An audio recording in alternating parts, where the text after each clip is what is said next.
কি জন্য মারিস তোমাক? আচ্ছা টাকা দিয়ে লাগবি তাই। ঝাঁট দেওয়ার জন্য মারিছে? হ্যাঁ তুমি ঝাঁট দেওয়ার জন্য মারিছে? হ্যাঁ। আচ্ছা, স্কুলে ম্যাডাম তোমাকে মারিস কেন? এই কাকারা গেছিল, আমি বলেছি আমি দেখেন এর সামনে আমাকে মারছিল, আর সেজন্য আমাকে ডাকলি যায় মারিছে। ঝাঁট দেওয়া কেন্দ্র করে আসি 10 টাকা কিসের জন্য দিতে হবে? ওই যে রানী ম্যাডামের বেতন মাসিক, মাসিক বেতন। ওটা তো দিই আর ওইটা তো দেখি। আর হচ্ছে 10 টাকা করে মানে এক একদিনে এক একজনের পালি পড়ে। হ্যাঁ, এটা 10 টাকা আমার আইটিমি আমার মেয়ে কি ঝাঁট দিয়ে যার উপযুক্ত হয়েছে নাকি? তা আমি আমাকে বলতে যে আপু আজকে আমার ঝাঁট দেওয়ার পালা পড়িয়েছে, এই 10 টাকা দিতে হবে। তা আমি বলবো তুমি স্কুলে যাও, আমি তোমার স্কুলে আসছি।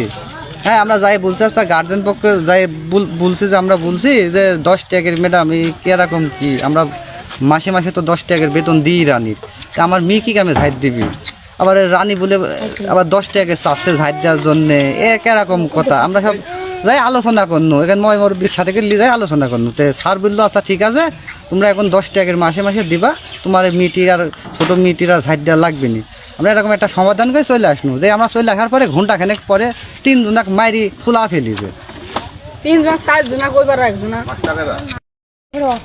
স্কুলে তোমাকে ম্যাডাম মারিস কেন? मैं मारी जा रहे सादे আমি হেটা লিয়া এ সাদে পাতে ছিল আমি হেটা লিয়া তার জন্য আমাকে মারিছে। সাদিয়া কি হয় তোমার? আর বোন হয়।